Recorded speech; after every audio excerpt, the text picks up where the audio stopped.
In today's video, I'm going to teach you how to use n8n webhooks. A webhook is a simple way to let another app notify your n8n workflow the moment something happens. Instead of polling on a schedule, a webhook sits and listens for an incoming HTTP request, then triggers your automation instantly. Let's walk through the essentials to get your first webhook trigger up and running in n8n. First, open your n8n workspace and head to the Workflows area. This is your starting point for everything you build. Make sure you're in the right project if your account has more than one, and that you have permission to create and edit workflows. Next, create a new workflow. You'll land in the editor canvas. If you like, you can give the workflow a clear, descriptive name later, but for now, we'll focus on adding the trigger that makes the webhook work. On the canvas, click the Add button to open the node picker. This is where you choose the building blocks for your automation. Triggers are what start a workflow, and for webhooks, we'll add a trigger that listens for an incoming HTTP call. From the node picker, select On Webhook Call. This adds the webhook trigger node to your workflow.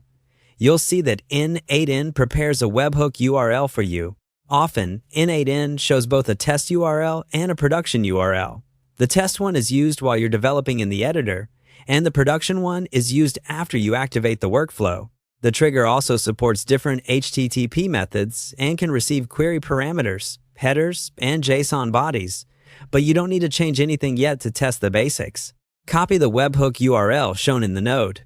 Treat this URL like a secret. Anyone who has it can hit your workflow.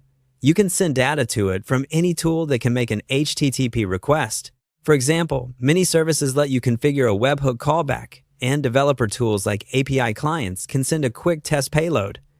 For a first pass, plain JSON is perfect. Now click Listen for Test Event. This puts the workflow into a waiting state so the editor can catch the very next request that hits your test URL. Keep the editor tab open.